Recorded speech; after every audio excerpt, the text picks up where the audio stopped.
All right, the topic for this video is going to be vaccinations and vaccines. And this is going to be an area where you as a future healthcare provider can really help educate the public because you're going to be there interacting with them, all right? In terms of vaccines, the bottom line from the research that's been done, vaccines save lives, all right? The incidence of polio in the 1950s was huge. There were lots of people who were getting sick and were paralyzed and dying from the polio virus. Jonas Salk came up with the polio vaccine, all right? And in terms of that polio vaccine, once that was administered, the incidence of polio in the population here in the United States dropped to almost zero, okay? So in terms of that, that prevented people from dying. It prevented people from being paralyzed for the rest of their lives, okay? So vaccines save lives. What goes along with that? Vaccines are also effective, all right? Now in terms of vaccinations, one of the things that people who are part of the anti-vax movement latch onto is, well, not everybody ends up with protection from a vaccine, all right? And that is true. However, the percentage of the people who don't end up with some sort of protection from a vaccination is very, very small. We're talking less than 1%, all right? So 99% of the population is going to generate an immune response and are going to be protected from that particular pathogen, all right? So it saves lives, it's effective.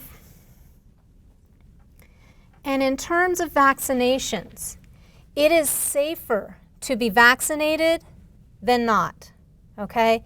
In terms of infectious diseases, you have a greater risk of dying from an infectious disease if you are not vaccinated versus you are vaccinated, all right? This is the other component that anti-vaxxers tend to latch onto, is that vaccines aren't safe. They're filled with things like mercury, all right?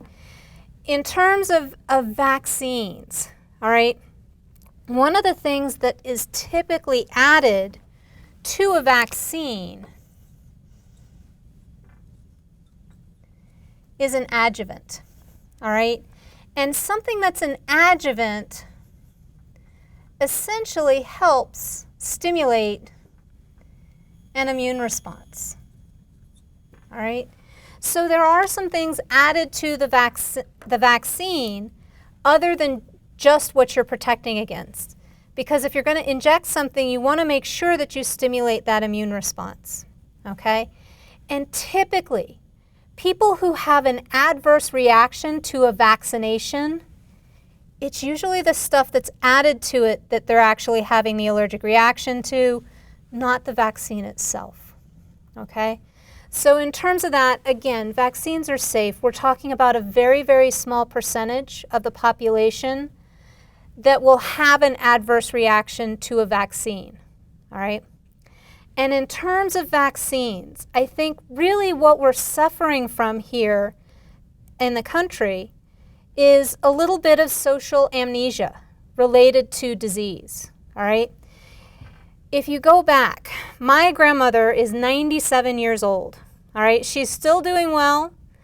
And in terms of that, so the time point when she was born in the very early 1900s, and she watched siblings and friends die from the flu, from measles, from chickenpox, from mumps, from rubella. All of those diseases carry the potential of death, okay? And in terms of that, because my grandmother saw it, she's now first in line. When that flu vaccine comes out, she's right there. She gets her flu vaccination every year because she's seen the consequences. My generation, your generation, because we were vaccinated as kids, we didn't see people die from measles. We didn't see people die from polio. But that's what can happen. And that's why you as a healthcare provider want to stress this, because we don't want to have a resurgence of measles, of rubella, all right?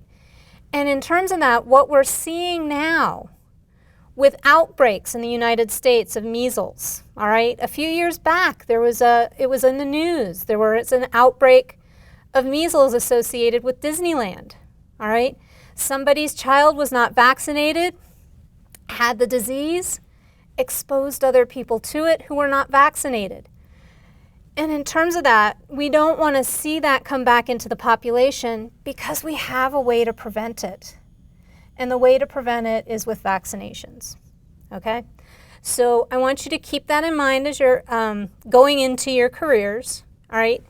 The vaccines do save lives, all right? The risk of death from not vaccinating is greater than the risk that's associated with the vaccine, okay?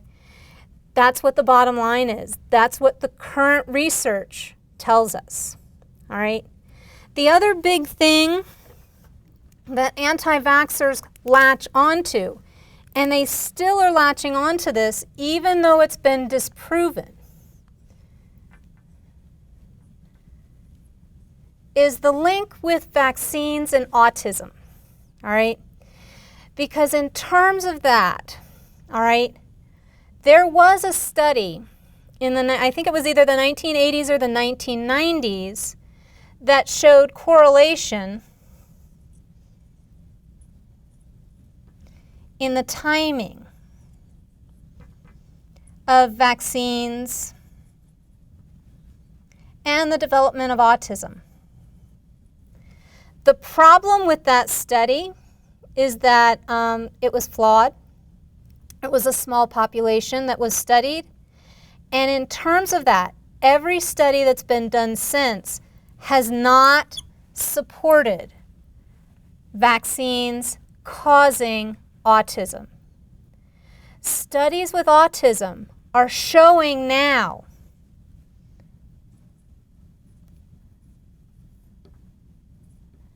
there are differences in how the brain is wired between someone who is autistic and someone who is not. And those wiring issues, so essentially how the neurons are moving and connecting, that's occurring in utero. It's occurring while the fetus is developing. And you know what? We don't give vaccines to developing fetuses, all right? In terms of autism, vaccines are not causing autism within the population, all right? Even if it was causing autism in the population, that small amount of autism doesn't outweigh the benefits of having a population protected from infectious diseases that can kill, okay? So the big thing the anti-vaxxers hook onto with autism has not been supported, okay? And in terms of that, the studies now show no link between autism and vaccinations. So there are a lot of people out there who are deciding, well, I'm just going to change the vaccination schedule because I don't want my child to be autistic, okay? It doesn't matter. You are exposed to millions and millions of antigens that stimulate your immune system every single day, all right? More so when you're a child, all right? Because everything that that child is exposed to is new to them, all right, in terms of antigens. Their immune system can handle multiple different antigens coming at them at the same time.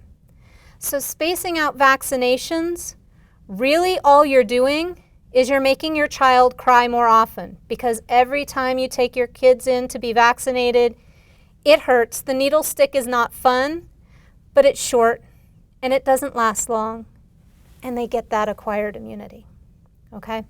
So those are some of the things I want you to keep in mind. If you have questions, please let me know.